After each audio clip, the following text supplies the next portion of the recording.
3, 2, 1. What's going on, everyone? You're watching another episode of Ash on Comics. My name is Ash, and here's today's comic. Focus. You could do it. Superman number 12. You killed Krypton, and for that you must die. So in character of Superman. Number 12. Oh boy. With me, as always, is everyone's favorite, Stan the Man. How you doing, Stan? Good to see you. I see you have a drink, as always. Oh, it's a big one, buddy. What'd you get today? A Jumpin' Jack Splash from Jack in the Box? Oh, yeah. That shit's good, buddy. Always leave it to you. Oh, boy. All right. I just went over this a second time. I read this book last week. I just reread it today, just now, to make sure I had my thoughts in order, make sure that it was everything that I was thinking it was. I have not seen anyone else's reviews of this book. Because it's a Brian Michael Bendis book, I'm sure there are plenty of people that hate this book, as well as has its fans. He's a very polarizing writer. Fans either love their Bendis or they hate their Bendis. Now, you've watched my reviews probably, hopefully. So you've probably seen me as mostly the guy who hates Bendis. However, if you go back to my old Man of Steel reviews and the occasional review for Action Comics and Superman, I have done some positive reviews. But the Man of Steel, I was very, very much praising Bendis. But the wool was pulled over my eyes. I didn't see a lot of the things that I see now. And I was admittedly a little bit biased to liking Bendis because I was part of this, not really a campaign, but had this idea that I was, all these people are hating on Bendis. I was like, I don't see the need to hate on Bendis for coming, to DC. He hasn't written Superman yet. We should wait till he's written it before we judge it, not just be like, oh, he's going to screw everything up. Bendis made his name for a reason, or so I thought. So I was like, he's going to come over to DC. He's not going to have the shitty editing at Marvel. DC cares more about their characters. He's going to be reinvigorated with a whole new universe and Superman. It's not the same old boring, stuff that he's been doing for 20 years at Marvel. Well, that's not the case. I now see Bendis in a different light. I do think the guy has talent, or at least skill, I'll say. He does know how to do certain things, and I think when he tries, he can do some things really well. I'm not going to say that he's just a completely incompetent writer, but the work that he's been churning out as of late, number one, he's doing 10 books a month. So that in itself is going to take any writer, any great writer, and turn them into mush. I think that's a big part of the problem. The other thing is I just don't think he actually cares. I think he's writing on his name. And he can phone stuff in, and people will gobble it up and rinse and repeat. Why? If you can get away with going to your job and being lazy every day, most people will do that. That's just human nature. If you don't have a boss riding your ass, expecting you to do your work right, you'll slack off. Now, some people go, no, I wouldn't do that, Ash. Okay, obviously there's the exceptions to the rules, the highly self-motivated people. But most people with a lack of motivation or, someone to be held accountable to slack off. So anyways, be that as it may, let's get into this book. Disclaimer. I have not pre-scripted what I'm going to say. I haven't planned out anything. I know how I feel about the book, and the way I usually do things is I kind of flip through, go over it, and I let the thoughts come to me as I'm seeing the book again, and I verbalize them to you and I talk about the book. So I don't know how this is going to go. My feeling of the book is not very positive, and based on some previous reviews I've done, I might get kind of spicy, and if it turns that way, I don't know, I might start going into a heavy rant. I don't know how it's going to turn out. I guess I could record afterwards and cut it to the front of the video and tell you, but I'm not going to do that. I'm just going to tell you right now. We'll see how it goes. So here we are, Superman number 12 by Brian Michael Bendis. Now, before we go into that book, I want to remind you that this is book 6 of essentially the second volume. Everyone always talks about Bendis writes for the trade. He writes for the trade. You gotta account for that. Okay, I'm accounting. He's writing for the trade. Here's the first trade up here. Here's the end of it. Let's recount how the first trade paperback went.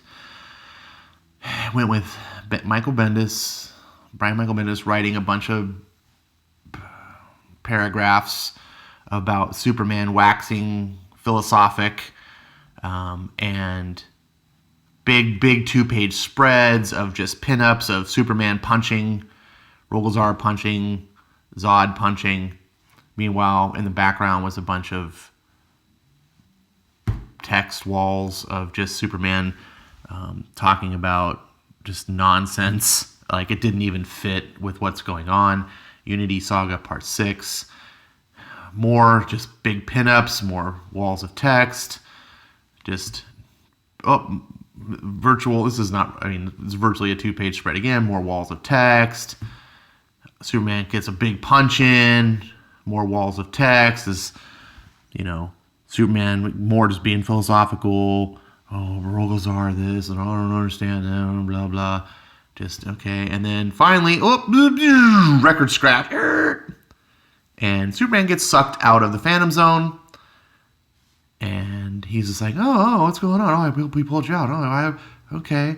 Now, remember, Zod put aside his differences with Superman to come aid Superman in fighting Rogol. Went into the Phantom Zone to aid him, to help him, defeat the guy who destroyed Krypton. Superman, the man supposed to be of character, gets pulled out, and it's just like, but Rogol,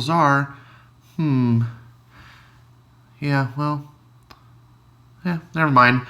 Meanwhile, Zod left to his own devices without Superman to aid him, that he fucking left his family to go help Superman, left everything behind to go help, and Superman's gone abandoned, and Rogol makes mincemeat out of him pretty quick, utterly defeats him. Superman's like, sun feels unbelievable, I need it, but I'm saving a helicopter, saving some people, taking some selfies.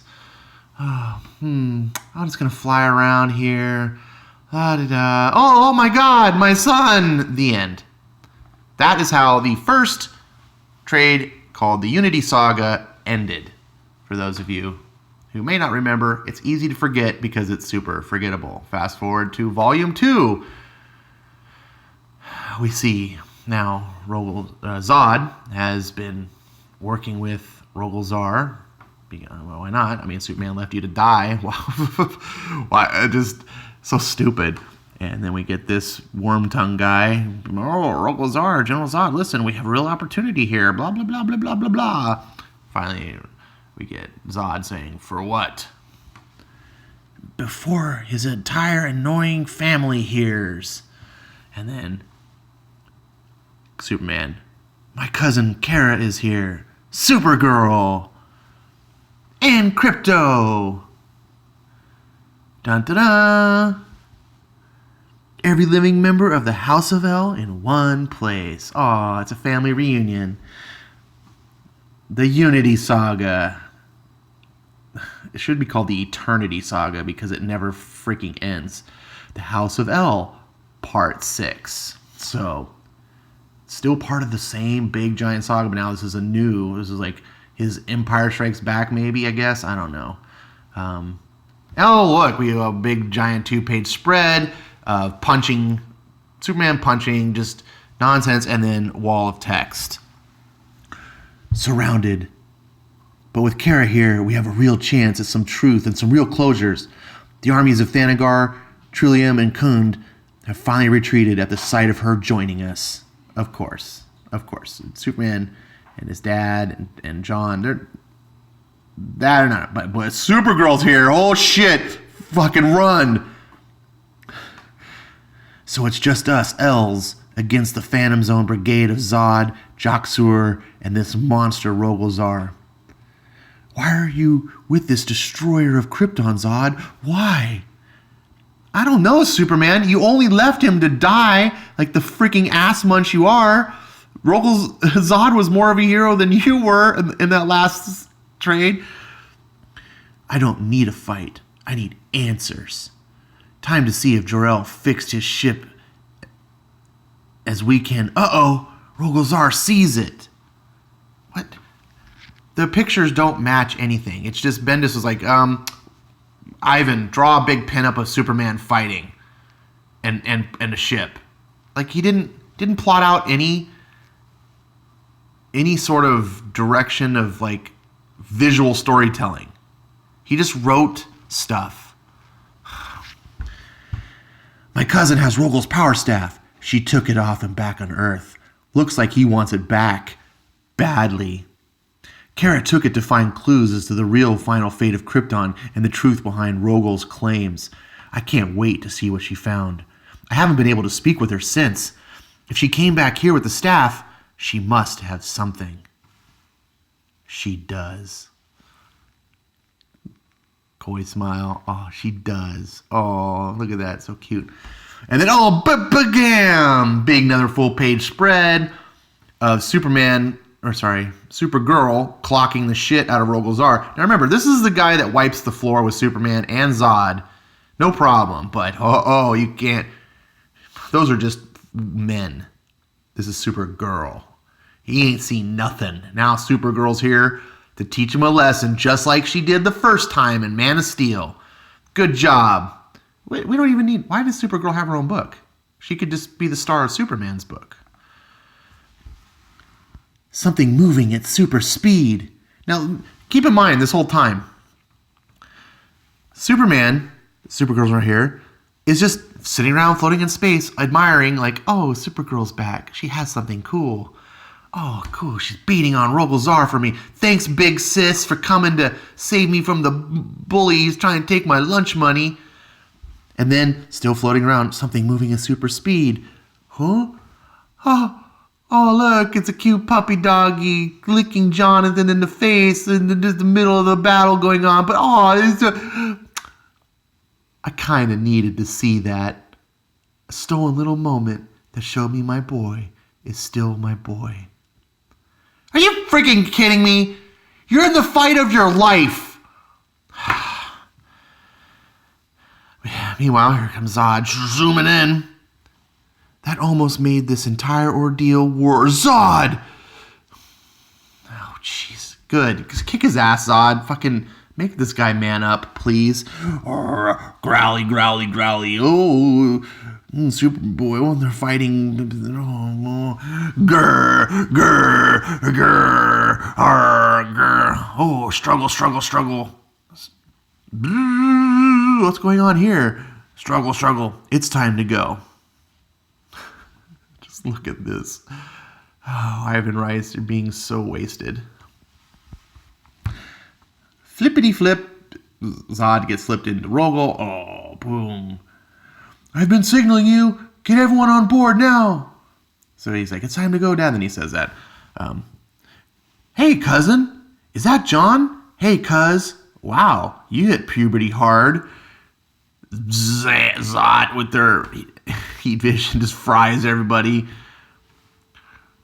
Number 1, engage. Oh, sorry, it's the wrong sci-fi series.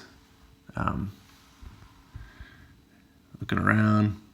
Oh, look, cute moment. Well, hugsies. Oh, we're all back together. Except for Dad is alone. Because you fuckers don't give a shit about your parents. Just like the young generation. We're teaching everyone that their parents are shit. Kids know better. Old people don't know shit. Oh, look at more cutesiness. Wow, sniff. Okay, it is John. Is it? It is. What's this about? Kryptonite? Gold? Purple? Wait, how long have I been gone? You don't know how long you've been gone? Kara, I'm sorry. If I can... I know John's situation is confusing and distracting, but he is okay. I am? I am. I need other answers immediately. Old man? Why is the galaxy on the edge of disaster? And why are you at the center of it? What have you done? Kara, is that the staff of Rogol-Zar? Well, it's mine now. I took it because I had clues of the truth behind Rogol-Zar's claims against Krypton. And what did you find? Did Rogol-Zar destroy Krypton? Yes. Uh-oh. We all knew that. 18 issues now. 18 issues. This is not a revelation. Did Rogol-Zar destroy Krypton? In a good story, this would be like, who done it? Was it really Rogol-Zar? Did he do it? Yes. And we would be like, dun, dun, dun. Oh, shit. But we all knew this. We knew this. This is the 18th issue. Not the 6th issue. Not even the 12th issue. The 18th. The third written for the trade. But the truth of the matter is, Bendis writes an entire trade as one comic. I'll get to that later if I can remember. And those that knew they didn't avenge us or honor our memory, they covered it up. Rough. Was it the Circle? The Circle. Gandello. Gandello? Empress of the Trillium Galaxy Collective. And as of today, the worst. Oh my god. Why is it ancient Kryptonians, well, I guess he's not ancient, but some old Kryptonian dude, why is it that they talk like millennial geek girls? What? As of today, the worst. What? Why would he talk like this? And on that exact topic, I can't stay. I have proof here that she's the genocidal dictator that has betrayed her people, and one of those that covered up is the secret of Krypton, and a lot more. That's what I was doing when I interrupted the family picnic. I can't let it go. Basically, she's saying, as the only female in this family that gets shit done, you three dipshits that can't accomplish anything, I'm going to go take care of business like I've been doing in my own book for the past 18 issues. Dad, were you a part of the Circle? Pouty face. Were you part of the Circle, Dad?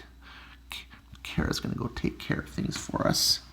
One day you're going to remember that even though I found out the universe had decided to take everything from me, my wife, my child, my planet, my people, I still am doing everything I can to make the universe united, better place. Everything. Then why is everyone trying to kill you? Because, child, most of the galaxy doesn't want you to blah, blah, blah. They go off. And it's like, okay. And Kara's like, yeah, I'm really out of here. Sorry to go out of here, but I'm taking John. What the fuck? No, you're not taking... He's like, oh, you need help? Oh, yeah, I'm taking John. What? No, he stays with, for a moment, Bendis is writing Superman like an actual father. For half a second, Superman's like, what? No, he stays with... no, he's got a new super amazing galactic teleportation ultra uber suit that I made. And he can go anywhere across the galaxy in an instant. I didn't give it to him before because that would have been really, really fucking smart of me. But we needed the story to have John get lost. But so now I put that device in. So don't worry, son. He'll be totally fine. He's been totally fine this whole time. You can trust me. Oh, look at that. Here, you just got to touch here and do. And look, you've got miracle technology that just does whatever the plot needs you to do. I'm sorry, did I say plot? There's really no plot. I'm just writing this shit out of my ass, says Bendis. It only works on Kryptonians, and even though you're only half Kryptonian, don't worry about that. You'll be fine. Okay, you guys can go now. So meanwhile, he's like, you can't go, son. I gotta do stuff with you. You gotta hear things. Oh, pout face. Oh, okay, Dad. I guess I'll let my son go across it. Because it worked so well the last time. Fucking dipshit.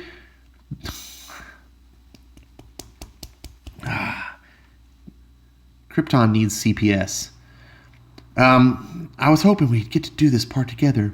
We will. I just need to do this first. And you need to work that out once and for all. And John doesn't need to see that. What doesn't John need to see? you're going to take him across the galaxy and fight these people that let Krypton die. That's fine, but I don't get it. But sir, if you need me to stay, I hear you can take care of yourself. You got it out there? For Kandor. For Kandor. Crypto? For Kandor? Ruff! Oh my god, this is too fucking cutesy for words. Lois is gonna kill me. Yeah, you're damn right, if she's any fucking kind of wife, but she's probably off sleeping with Luthor right now, so don't worry, buddy. She doesn't got a care in the world. He's his own man. He's fucking 10 years old, you fucking piece of shit grandpa. He's not his own man. Like, kryptonite and coffee kill me. God, Superman. Jesus, dude, grab a hold of your penis and remember that you're a fucking man. I know you will always resent me for the time lost with him, and you're right to. But even still, I'm going to continue on. Dun, dun, dun. Okay, what would Batman do? What is the Circle? And how did you cover up the conspiracy for Krypton? Sorry, I just imagine Superman talking in Christian Bale Batman voice. It's not how, it's why. Okay, why? Madness. Jesus. Of course, Bendis can't answer fucking questions. You can't reveal anything in story. It's got to be all cryptic and weird. Who are they? How do you know of the Circle? I was, obviously, one of them. Okay, what does that mean? What did Zod say to you? What? In super speed, what did he say to you? Oh, you saw that? God, Superman, you fuck. Jesus, dude. Yep, that whole thing that was happening earlier was Zod taking the super speed. Another freaking stupid concept that I believe Bendis brought in. I asked around, see if anyone knew this, if this was, no one had seemed to ever seen this before. This is a Bendisism. Apparently, Kryptonians have their own speed force because they can fucking do anything. They're gods. They can live in super speed and do things that take long amount and you know, they can have entire conversations, live hours within minutes, but they don't do that for whatever reason. That makes no sense. It makes no sense that you could extend your life and your time, get so much accomplished, but you don't, cause reasons. Like, so dumb. So Zod takes him into super speed and he's like, I didn't understand what was happening at first. Zod and I hardly have this kind of relationship. Ooh, or any kind. What is this? Why did you push us into super speed? Because I need to talk to you. Actually, yes, thank you. Why are you teamed up with Rogolzar? Do you know what he claims? Yes, I do. You and I violently disagree, but I can't fathom why you haven't destroyed him. Well, it's because you left me there to die, you dumb fucking prick. Oh, I'm sorry about that. No, he doesn't. I'm ad-libbing now. But this is dumb. Basically, Zod's telling him I got a plan because Superman's completely fucking inept in his own book. He's an impotent person that I just want to smack around. He can't raise his own son. He can't fight off the main villain. He needs Supergirl to come save him. Even his enemy, Zod, has to make the plan to plot against him. He's like, but I can't beat him alone, so I need your help, Superman. Oh, okay. I guess I can be your sidekick in my own book. Oh, Jesus. So then Zod was basically kind of saying, I want everyone that's involved in this, and you know, he believes this was his father, and of course now Superman's like, well, I don't know, so he just try to build some tension, right? Because Zod's going to go after Jor-El once he finds out. Anyways, they break off, and then we see the flip. That's what that whole was. Superman flips him into the thing. And Superman, worried, who am I to believe? Because the last of the two of you last sons of Krypton, shockingly, General Zod is being the one that's forthright with me. Did you know any of this time that Krypton was targeted for destruction? Is that why you saved me as a baby? Is that how you are still alive? His heart beats so loud I can barely hear my own indignation. Who are you? Mr. Oz? Jor-El? Grandpa? Dude, you should have thought about that. 12 issues ago before you sent your son off with them. Do you think that might have been a good idea? Shit, we're here. Where? Your place of birth. The end. And the answers to all your questions. No, it's not. It's the beginning of another six-story arc where nothing's going to happen, and it's going to end with the answer to all your questions. That's what Bendis does. Just constantly baffles you with bullshit and doesn't ever tell you anything. You want answers? You're not going to get them. The things that you will be told are things you already know. Oh my God, Zod blew up Krypton. Or not Zod, sorry, Rogolzar. This book was so annoying, and it was exacerbated by the fact that it was the end of the trade, which I keep hearing people try to defend Bendis. Oh, he writes for the trade, single issue. This is the end of the second trade, which is technically the third trade if you count Man of Steel, which is part of this storyline. I know it didn't have the Superman numbering, but it was absolutely part of this storyline. And nothing has happened. So the end of this trade, you're just going to read Superman acting like a cuck that he is, everyone else doing things important and getting things done, including his villainous father, his arch enemy, and his big sis, all of them doing things that he just sits there and goes, boo-boo, I'll just sit here and watch. Even my boy is going to go do something important. I don't buy Superman for this. Does anyone? Do any of you that are watching this video buy Superman so you can watch him just sit around and watch other people do that? Look, if you're not a fan of Superman, if you don't care that Superman's not the hero in his book, I can understand that. But you're probably not buying Superman books. You probably don't give two shits, right? If you're a Batman fan, you don't want to go read Batman and then all of a sudden like Catwoman's doing everything and Batman just sits on the couch and eats Cheetos, right? If you're a Superman, you're paying $3.99 for every issue. Every issue, $3.99. How much is that? 18 issues times 4. That's what, $72 Bendis has taken from me for this. $72. When I first read this issue, I was super fucking pissed. I was just like, because it's the end of this. My patience is wearing thin. As an individual issue, it's annoying and stupid and bad, but it's just one issue. But this is the final issue of the third arc. Can you imagine Return of the Jedi ending this way? Just nothing. Like, no. Bendis writes every trade. This is what I was going to come back on. Every trade as if it were a single issue. He stretches, the real way to word this is, he stretches an entire issue into 6 issues so that he can bind it in a trade and talk about, I write this for a trade. Think about what happened in Man of Steel and put all the events of Man of Steel together. It was really just one issue.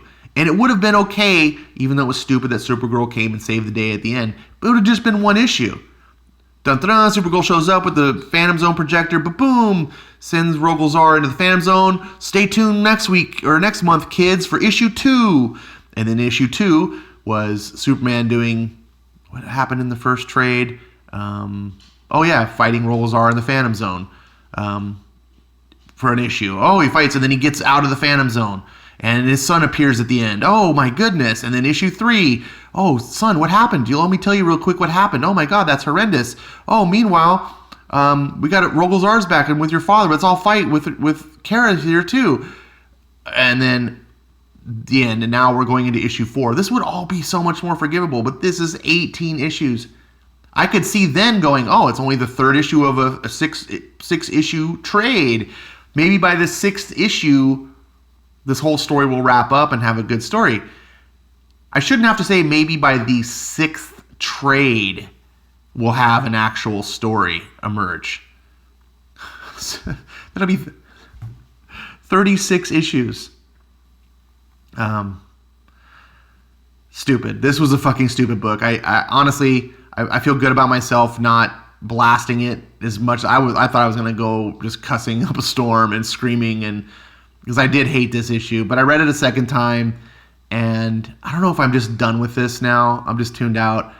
I think you guys that are watching get the point. Bendis is terrible. He can do a couple of things good.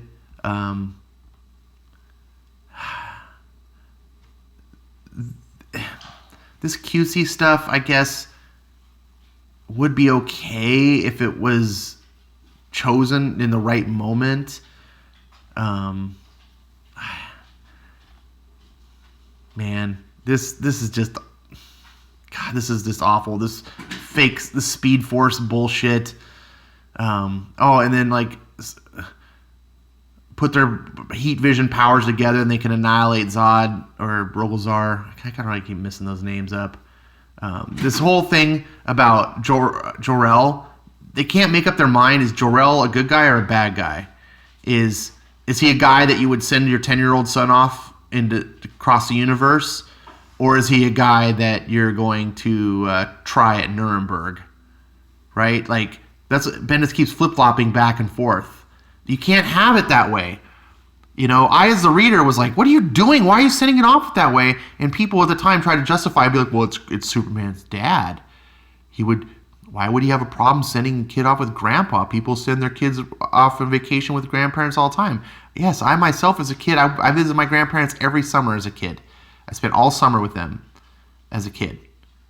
But my grandparents were good people, and they took care of me. This guy is probably responsible for genocide on a scale we've never imagined on Earth. And before that, we saw the Mr. Oz. Like, he's Mr. Oz.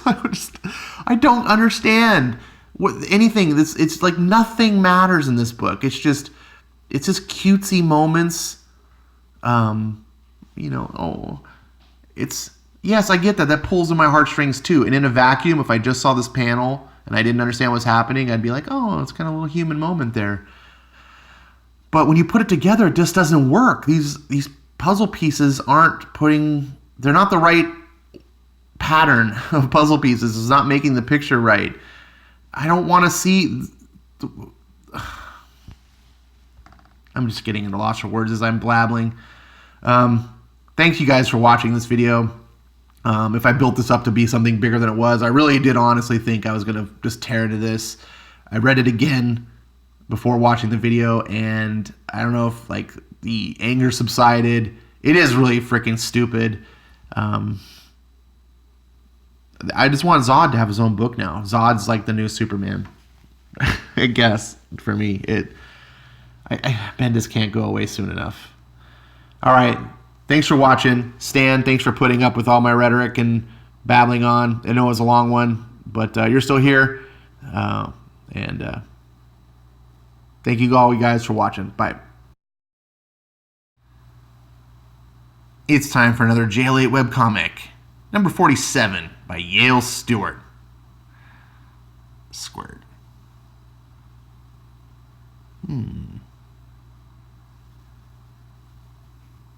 Mind if I join you up here? Go away, woman. I'm plotting. Lex! Looks like we got company.